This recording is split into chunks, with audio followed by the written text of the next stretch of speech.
Well, after seeming like forever, John Collins is finally on the move, and he's going to Utah. If you haven't seen the trade, it's John Collins to the Utah Jazz, and the Hawks receive Rudy Gay and a second round pick. That's it.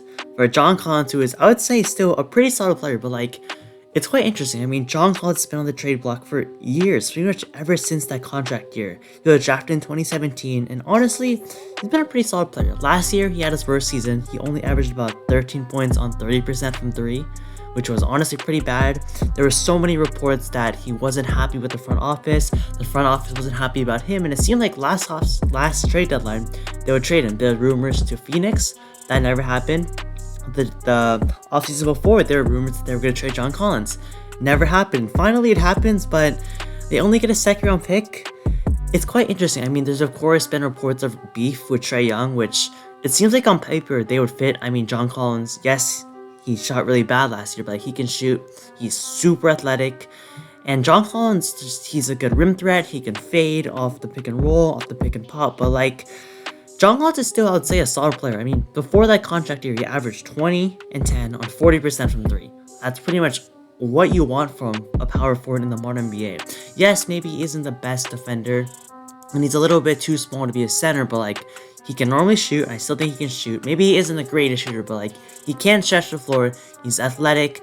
His defense is alright, but like, John Collins is still a solid player. Maybe the contract, I would say, is a bad one. I mean, he got that 5-year max contract, which is one of those guys where he's fringe to be a max guy, but like, he really isn't on that level. Like, maybe you hope that this, I mean, he was like 24 years old when he got that contract. Maybe they're really hoping he can bank. They're really banking on him getting better, or he is going to stay stagnant. I mean, from what we've seen at the time, he was a 2010, 40% for three guy. That's pretty solid. If he can either even stay on that average, or maybe even get like 22 points a game, keep that efficiency, 10, 11 rebounds, that's not a bad contract. But slowly, every year, he's been regressing. His role has been decreasing every single year, and now he's only a 13 point per game guy, and he really wasn't a good contract, didn't even really fit on this team. Like, there was a point in the season last year where like, John Collins was just not good. He was putting up single digit points. His motor wasn't there. It seemed like he didn't want to be there, and I really thought he was gone last year. Now he's finally gone, but like, it's just the Hawks. I know it's a salary dump, and I know that the big part of this is because of the second apron, where that this Hawks team is getting expensive. First of all, they have Trae Young on the max. DeJounte Murray is about to get the max if they re-sign him. Clint Capella's on a pretty big deal. They have a couple other big contracts, and they may have to pay DeAndre Hunter this offseason, next offseason. But like, I don't know. It's interesting because like, they're paying a lot of money to these guys, but they really aren't a good team. I mean, they were the 7th seed this year. Yes, they pushed the Celtics to 6 games, but like, they really don't have, especially for the money they're paying, like, the amount of talent to make a championship run. And John Collins now trading for Rudy Gay, which is of course a downgrade and second round pick. I mean, it's not good, but of course, like I said, it's a second apron. They don't want to pay this much money to a team that's only gonna make it in the plan, maybe win a couple games in the playoffs. So really not be bad enough to get a top pick, but also not good enough to compete for a championship. So I think that they didn't really want to commit to this team. Now, like I said, they could have gotten much more value a couple years ago where he was averaging 20, 10, or 40% from three, but like, I don't know, it's similar to the Bradley Beal situation where they want to keep this guy, they're hoping they could do something with him, but like, it just doesn't work out, and they ended up trading him for a second round pick. Bradley Beal is also second round picks. Now, of course, there was a couple pick swaps in that Bradley Beal trade, and they of course flipped Chris Paul for first round pick and Jordan Poole, which doesn't look as bad. But for the Hawks, like, I don't know, it's just a downgrade talent wise. And yes, they lose salary, which is of course really important, but it's not like they're freeing up salary for cap space. They're already above the salary cap. But I mean, I would say, a decent move. Sure, you would have hoped you could have got someone better. Maybe you could have got a first round pick, maybe like one of those Cleveland picks or something like that. But like, I don't know.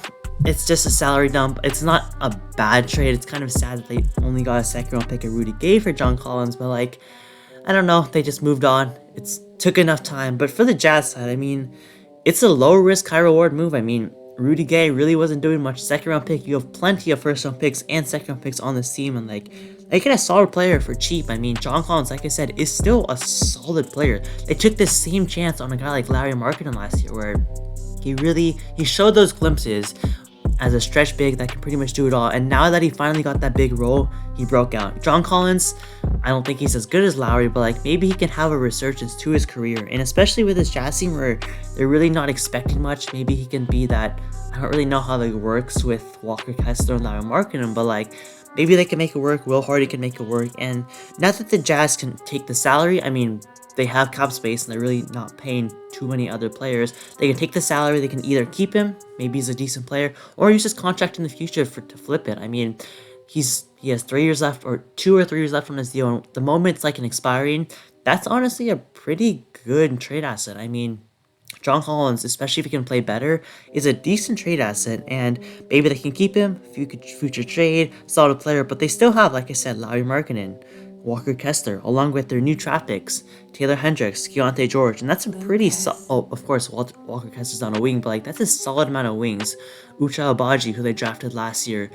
The Jazz are honestly getting a pretty decent surplus of young talent. I think John Collins, especially for only giving up a second-round pick, Rudy Gay, who really wasn't going to do much on this team, like getting the amount of talent for this team that is, I would say, a smaller market than like the Los Angeles, New York sort of team, but like honestly, not a bad trade. I mean, they have the salary cap, so like, why not? Of course, if they get something this cheap for, honestly, a borderline all-star caliber player, not mad about that. And like, they still have all of their draft picks. They didn't even trade a single first-round pick for John Collins. For someone of John Collins' caliber, like, a lot of teams would be willing to give up a first-round pick, but I don't know, it's a good trade. We'll see how he works alongside Larry Markkinen, Walker Kessler, their couple draft picks, Colin Sexton, those players, and I don't know. I think it's honestly, I wouldn't say it's a win-win exactly, but like it's not, I wouldn't say a loss for any trade. I see the reasoning on both sides. The Hawks, yes, John Collins, losing him is a downgrade talent-wise, but like you give up his salary, you get more flexibility in the future. And then for the Jazz, you get a decent, well, he's only 26 years old too. He has time to grow, especially his role just decreased so much with the Hawks. So like, I still think John Collins has a lot in the tank left for him. Maybe he can break up back into like that 18, 19 point per game score, 9 rebounds, 38% from 3, solid defense. Like especially for this trade package, that's pretty solid. And I do expect the Jazz maybe to make a couple more moves. They of course have some free agents, THT, Jordan Clarkson. We'll see what they make with those moves. They can make a couple of trades. They, of course, all have all those picks from the Rudy Gobert and Donovan Mitchell trade. And honestly, this rebound has been really impressive for the Jazz. I mean, moving on from Donovan, getting Larry Markkinen, your franchise player, a bunch of first-round picks, and of course, fleecing the Minnesota Timberwolves to Rudy Gobert, getting all those unprotected picks and all those players, and then flipping those guys for more picks, that Lakers pick. Maybe they could have got more for those guys, but like still, this Jazz rebound has been really impressive, and I really want to see how Danny Ainge will make this work out. Will he will he go all in with some of these picks? Will he keep it? Will he try to build around Lowry, try to get another star? We'll see what happens, but honestly, it's not a bad trade for both sides. I like it for the Jazz, the Hawks. It makes sense, so I'm cool with this trade. So that being said, make sure to like the video, subscribe to the channel, and I'll see you on next time.